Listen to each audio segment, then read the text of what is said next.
Bienvenidos a mi canal. En este vídeo os voy a hablar de las guerras fronterizas soviético-japonesas. A mediados de la década de 1930, el enfrentamiento entre Japón y la Unión Soviética se intensificó en el lejano oriente. En 1932, el ejército del Imperio japonés ocupó completamente Manchuria y creó allí un estado títere. Por un lado, la Unión Soviética en 1924 estableció en Mongolia un régimen prosoviético dirigido por el Partido Popular de Mongolia, estableciendo en Mongolia un gobierno títere y una dictadura comunista. Por otro lado, Japón, desarrollando su expansión en China, controlando parcialmente Mongolia Interior, creó el estado títere de Manchukuo en los territorios ocupados del norte, liderado por el último emperador de la dinastía Qing, Puyi. Tras esto comienzan las provocaciones sobre la frontera de la Unión Soviética, que a veces desembocaron en enfrentamientos militares. Así, desde 1936 hasta julio de 1938, el ejército japonés llevó a cabo 231 provocaciones en la frontera. Hubo 35 casos que terminaron en enfrentamientos importantes. Oficialmente, Japón presentó un reclamo territorial a la Unión Soviética sobre dos colinas que se encontraban en la Unión Soviética, cerca del lago Kazan. Los japoneses estaban irritados por la ayuda de la Unión Soviética a China en la Segunda Guerra Chino-Japonesa. El 15 de julio de 1938, Japón expresó una nota de protesta por la presencia de guardias fronterizos soviéticos en el territorio en disputa y exigió su retirada. El 22 de julio, la Unión Soviética rechaza las exigencias de la parte japonesa. El mismo día, el emperador Hirohito da permiso a sus tropas para utilizar la fuerza en una sección en disputa de la frontera con las tropas soviéticas. En la batalla del lago Kazan, las tropas soviéticas estaban formadas por 15.000 soldados. Se desplegaron 257 tanques, incluidos modelos como los T-26 y los BT-5. Estos tanques ligeros y rápidos desempeñaron un papel clave en los contraataques soviéticos. Se emplearon alrededor de 250 aviones del Ejército Rojo del Aire. Los aviones proporcionaron apoyo táctico a las fuerzas terrestres, incluyendo bombardeos a posiciones japonesas y misiones de reconocimiento. La flota del Pacífico soviética tuvo un papel menor en la batalla, proporcionando apoyo logístico y monitoreando las aguas cercanas, pero no participó directamente en combate. Las tropas japonesas que participaron en la batalla del lago Kazan fueron aproximadamente entre 7.000 y 10.000 soldados. No se registró el uso significativo de tanques por parte de las fuerzas japonesas durante esta batalla. Esto les puso en desventaja frente a los soviéticos, que utilizaron tanques de manera efectiva. Japón empleó alrededor de 80 a 100 aviones. Aunque estaban bien entrenados, fueron superados en número y enfrentaron dificultades debido a la superioridad aérea soviética. No hay registros de que Japón haya utilizado unidades navales en esta batalla, dado que el lago Kazan no era un objetivo estratégico marítimo. En la mañana del 30 de julio de 1938, aprovechando la niebla, los japoneses, con un destacamento de 100 hombres, atacaron la colina Bezmanmaya, que estaba defendida por 11 guardias fronterizos soviéticos. Habiendo perdido a 40 personas, los japoneses la ocuparon, pero pronto fueron obligados a retirarse bajo la presión de los refuerzos que llegaron para ayudar a defenderse a los guardias fronterizos soviéticos. Por la noche, los japoneses lanzaron un ataque de artillería contra las colinas de Bezmanmaya y Zuazarnaya y lanzaron de nuevo un asalto, pero el ataque fue nuevamente rechazado, gracias al batallón redesplegado de la 40 División de Infantería Soviética. El 31 de julio, después de la preparación de la artillería, los japoneses asaltaron nuevamente las dos colinas, con las fuerzas de dos regimientos, y durante una feroz batalla las ocuparon y fortalecieron. Instalaron 40 ametralladoras en sus posiciones. Un intento de recuperar las colinas mediante un contraataque de dos batallones soviéticos fracasó. El 2 de agosto, la 40 División de Infantería, a las órdenes del general ruso Vasily Blücher ataca las colinas ocupadas por los japoneses, pero no tiene mucho éxito. Al día siguiente, la 32 División de Infantería y la 2ª Brigada Mecanizada aparecen en la zona del conflicto, y el general Stern reemplaza a Blücher como comandante de las tropas soviéticas. El 6 de agosto, después de un ataque de 200 aviones soviéticos a posiciones japonesas y un pequeño bombardeo de artillería, las unidades soviéticas pasaron a la ofensiva. La 32 División de Infantería, al amparo de un batallón de tanques, atacó una de las colinas desde el norte, y la 40 División, con el apoyo de tanques, atacó la otra colina desde el sur. El 8 de agosto, el ejército soviético capturó la colina Zozamaya y comenzó un ataque al monte Bogomolov. En un intento por salvar la situación, el ejército japonés lanzó 2 ataques contra los destacamentos fronterizos 59 y 69, y también luchó por las colinas en el área del destacamento fronterizo 58. A pesar de todos los esfuerzos del ejército japonés, el 32 Regimiento de Fusileros soviético ocupó la colina Bezkamaya el 9 de agosto y llegó a la frontera. Para evitar que los japoneses entraran en su territorio, establecieron posiciones de artillería, que tras las primeras salvas fueron reprimidas por disparos del lado soviético. El 10 de agosto, a propuesta de la parte japonesa, se iniciaron las negociaciones. En la tarde del 11 de agosto, los combates cesaron por completo y las partes en conflicto firmaron una tregua. Durante las reuniones del 12 y el 13 de agosto de 1938 se decidió mantener la frontera como estaba antes de la batalla. Durante el conflicto, las unidades soviéticas pudieron defender la frontera derrotando al grupo enemigo. Las pérdidas de la Unión Soviética durante el conflicto ascendieron a 960 muertos y 2.752 heridos. Los japoneses perdieron, según sus datos, 650 hombres y tuvieron 2.500 heridos. Pero estas cifras pudieron ser mayores, como indica el memorando secreto del emperador japonés.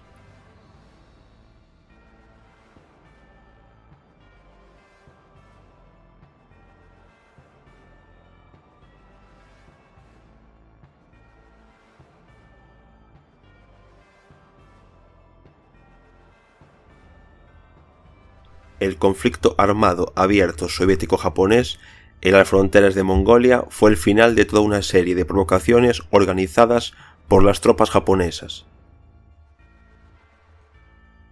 El conflicto soviético-japonés recibió su nombre del río mongol Khankin-Gol, ubicado a 25 kilómetros al este de la frontera entre Mongolia y Manchuria. Los japoneses exigieron que se demarcara a lo largo del Khankin-Gol para garantizar la seguridad del ferrocarril en construcción, y Mongolia no vio ninguna razón para ceder sus propias tierras.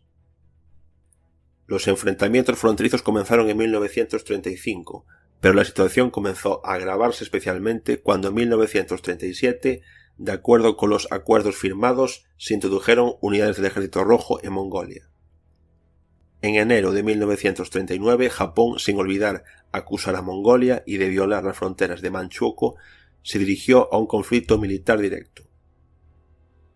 Se considera que el comienzo de la provocación japonesa fue el incidente del 16 de enero de 1939, cuando una patrulla japonesa en las alturas de Nomonkan-Burj-Obo disparó contra la Guardia Fronteriza de Mongolia. A esto siguió una serie de incesantes ataques y bombardeos entre enero y marzo de 1939. En mayo de 1939, los japoneses comenzaron a aumentar gradualmente el número de tropas que participaban en las provocaciones y finalmente, el 14 de mayo, 300 japoneses con el apoyo de la aviación atacaron a los guardias fronterizos mongoles, ocuparon las alturas del monte Dungur-Obo, donde al día siguiente trajeron 2 compañías de infantería, 7 vehículos blindados y un tanque.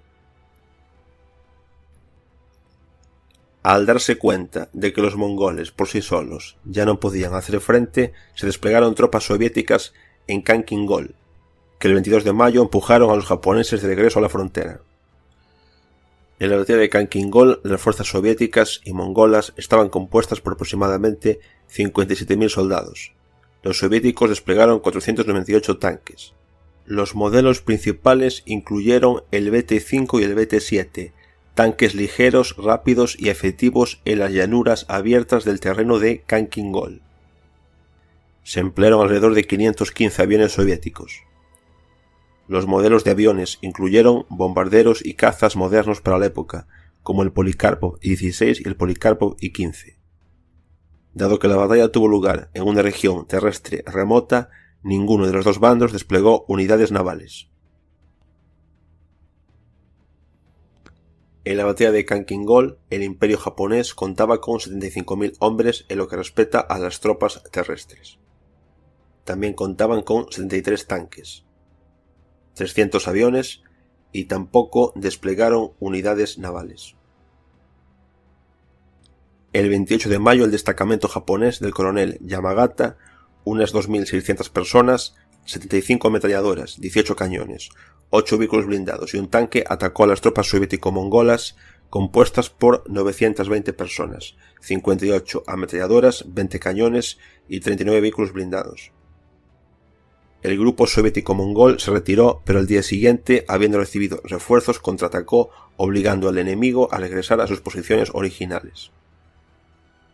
En la siguiente etapa, la atención principal se centró en la aviación militar. El 22 de mayo comenzaron combates aéreos bastante activos y en 2 días los japoneses lograron derribar 15 cazas soviéticos. En tal situación de crisis, el 29 de mayo se envió aquí un grupo de pilotos soviéticos encabezados por el subjefe de la Fuerza Aérea del Ejército Rojo, Yakov Samankevich, y se instalaron sistemas de defensa aérea adicionales. Todo esto dio resultados. Cuando las batallas aéreas se intensificaron nuevamente el 20 de junio, las pérdidas japonesas comenzaron a aumentar rápidamente. Los japoneses, sin embargo, pudieron responder a esto el 27 de junio con una incursión en los aeródromos soviéticos donde destruyeron 19 aviones en tierra. Sin embargo, la Fuerza Aérea japonesa perdió la superioridad aérea, lo que posteriormente afectó a todo el curso de los combates. En la noche del 2 de julio de 1939, los japoneses cruzaron Khankin-Gol y capturaron el monte Bayan Tasagan, donde comenzaron a establecer rápidamente una cabeza de puente para una nueva ofensiva. Alrededor del monte Brasan Tasagan estallaron feroces batallas en las que cada vez se vieron involucradas más unidades de ambos bandos. En la tarde del 4 de julio el grupo japonés se encontró semicercado y al día siguiente comenzó una retirada hacia Khankin-Gol. Las pérdidas japonesas superaron las 8.500 personas. También perdieron la mayoría de sus vehículos blindados y artillería. Los japoneses lanzaron una nueva ofensiva el 8 de julio, y aunque tuvieron cierto éxito en la primera etapa, el 12 de julio las tropas soviéticas lanzaron un contraataque empujando al enemigo a sus posiciones originales. Otro intento ofensivo realizado por el ejército japonés del 23 al 25 de julio tampoco dio resultados. Sin embargo, el mando japonés no tenía la intención de restringir la operación. Se formó el sexto ejército separado bajo el mando del general Ogisu Rugeiri para invadir Mongolia. Una nueva ofensiva estaba prevista para el 24 de agosto. El grupo soviético-mongol en Khankin-Gol pasó a la ofensiva el 20 de agosto, 4 días antes de la operación ofensiva planificada por el sexto ejército japonés. La operación de las tropas soviético-mongolas comenzó a las 6:15 de la mañana, con un bombardeo de artillería masivo contra posiciones japonesas, así como un poderoso ataque aéreo. Dividida en 3 grupos, norte, central y sur, la infantería, apoyada por vehículos blindados, avanzó al ataque a las 9 de la mañana.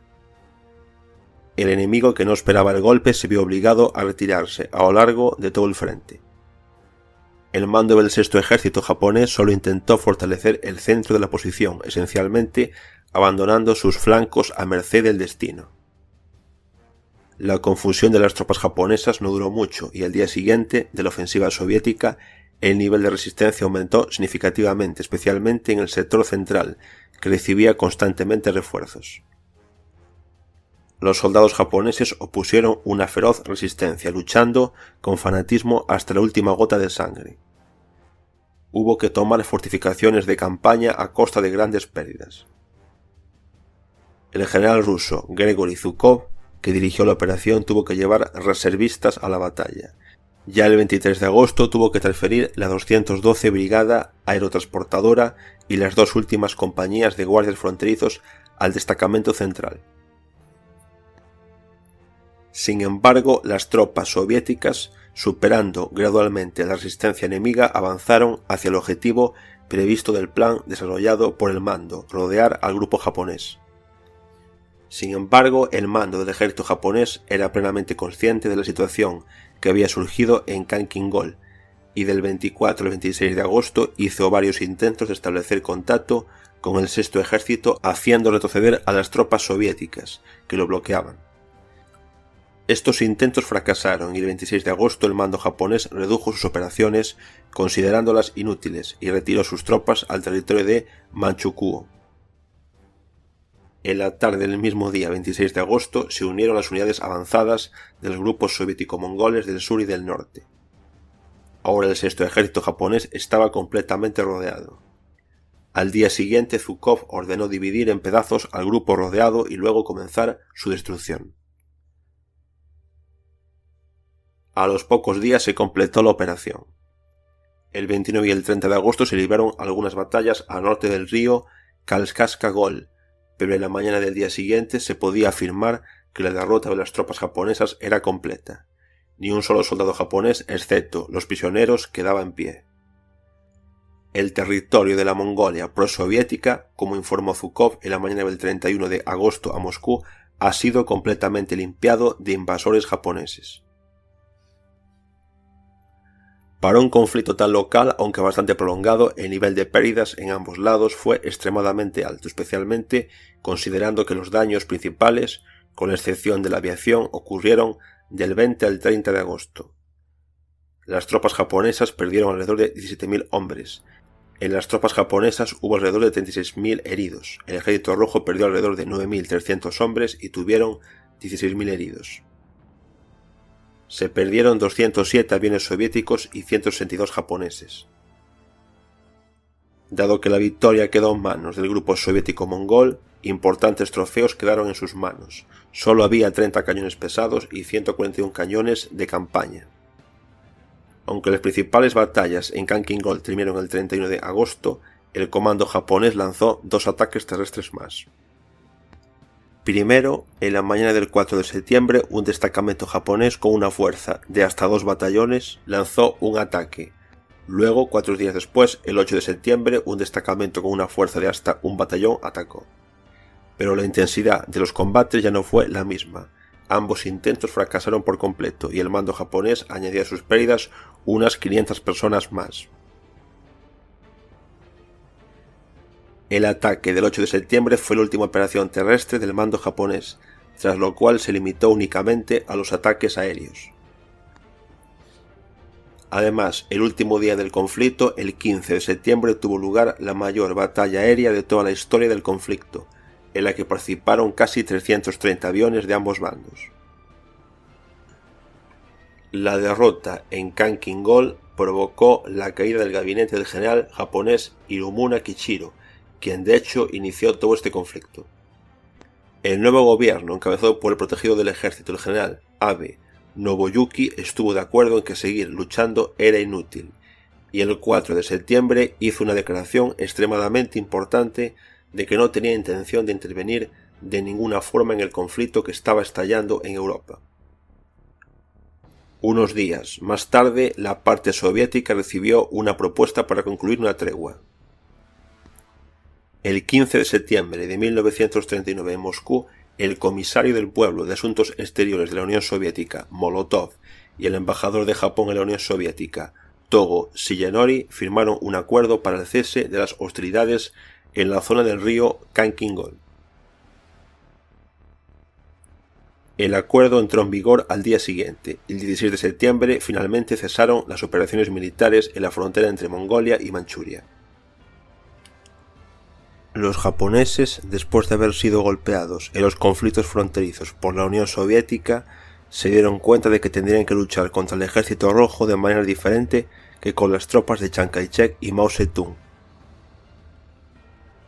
Y a pesar de las persistentes exigencias de Hitler, el Imperio japonés nunca inició una guerra a gran escala en el lejano oriente contra la Unión Soviética. Aquí finaliza este vídeo, gracias por haberlo visto y nos vemos en el próximo.